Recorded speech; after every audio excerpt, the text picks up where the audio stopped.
Calaroga Shark Media. From Washington, D.C., where we totally didn't ask Harris for a cabinet position, this is Ballot. That's right. I mean, what would I even be? The Secretary of Snark? Hey, I kinda like that. Let's get some t-shirts made. Let's hit this. So what was with Trump's voice the other night? Did he forget his dentures? Did Sylvester the cat sub in for him? Does Sylvester sub in for people? I wouldn't mind taking a summer Friday off if Sylvester is available. Ah, the Trump-Musk interview. A conversation between a guy who thinks windmills cause cancer and another who seems to believe the future is just one awkward tweet away. So, what happened? Well, folks tuned in to hear Donald Trump chat with Elon Musk on X, formerly known as Twitter, but now rebranded as the social media equivalent of a midlife crisis. Instead of hearing the usual Trump bravado, people noticed something odd.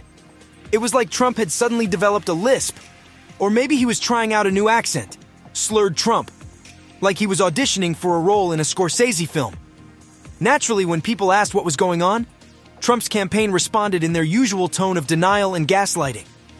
They told the Daily Beast, "Must be your ears." Yeah, because when a whole audience hears the same thing, clearly the problem is their ears. But even Trump couldn't stick to the script. He eventually admitted that his voice did sound somewhat different and strange. Words you definitely want to hear from a guy who might be your next president. Trump blamed the complexity of modern-day equipment for the weirdness, because apparently even technology is part of the deep state now. He then posted what he called an actual and perfect recording of the interview on Truth Social, urging everyone to enjoy, like he's selling us his new mixtape. Elon Musk, being the supportive pal that he is, shared this higher quality version on X, though the only thing that got upgraded was the confusion. Earlier, Musk had blamed the whole fiasco on a massive cyber attack, which he hinted might have been orchestrated by, you guessed it, the Dems. Because when in doubt, blame the people who can't even agree on what time brunch should start. But wait, there's more.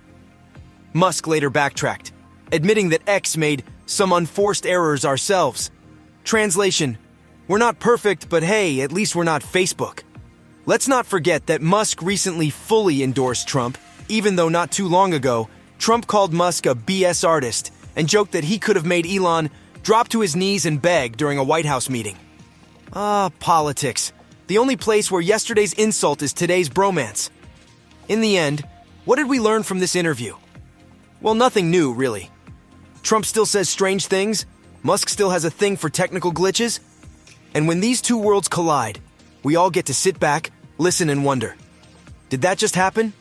Or did my ears finally give out? Desi Liddick, hosting The Daily Show, commented on the technical issues with the Twitter chat.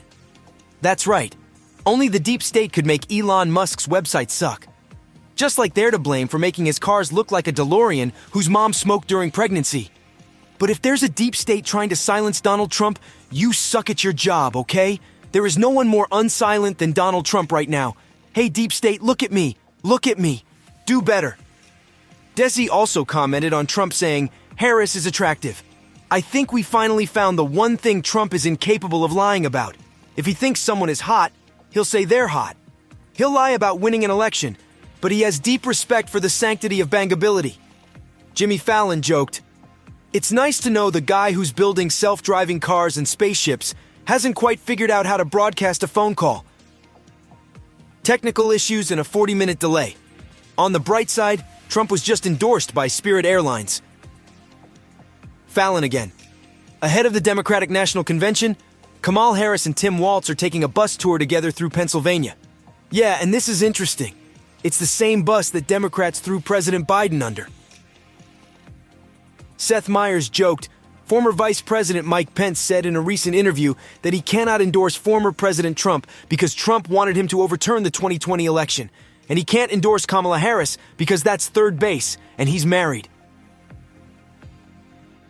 Stephen Colbert was more interested in that story about Trump renting Epstein's plane. Finding out that they'd rented the plane of one of Trump's most notorious pedophile buddies has thrown the Trump team into a full panic mode. Which is why they've released a statement claiming that the campaign had absolutely no idea that the aircraft they rented was previously owned by Mr. Epstein. So now they're ditching Epstein's plane and Trump will be traveling to all future events in O.J. Simpson's hot air balloon. Wow, Trump and Epstein. If that plane could talk, it would be found dead in its jail cell.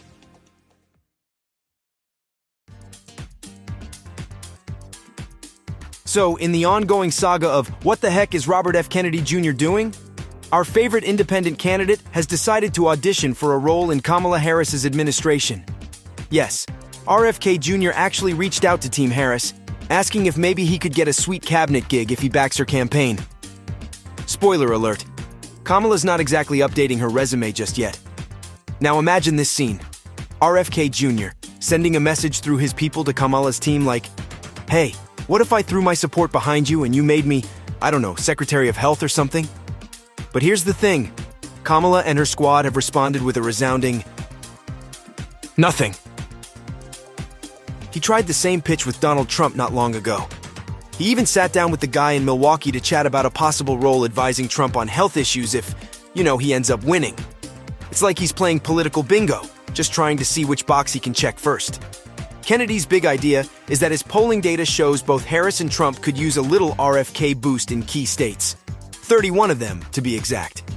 He's out there saying, "Hey, I can help you win. Just give me a cabinet position." But so far, neither Kamala nor Trump has said, "Yeah, that sounds great, Bob. When can you start?" Now, RFK Jr. is still in the race, even though his polling has dipped since Biden dropped out.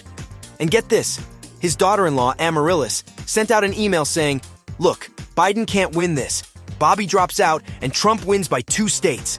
But if Bobby stays in, he's got this." You can almost hear the Harris camp rolling their eyes as they hit delete on that one. Oh, and Kennedy's also been trying to get Hollywood big shots like Ari Emanuel and Rob Reiner to help him out. But here's the kicker. When they reached out to Democratic insiders, it was like trying to get through to Santa in July. Nothing. The beauty of an RFK story? Did I make this one up or is it actual news? You really aren't sure. Well, this one is actual news. Portions of today's program were made with the help of AI, but not that story.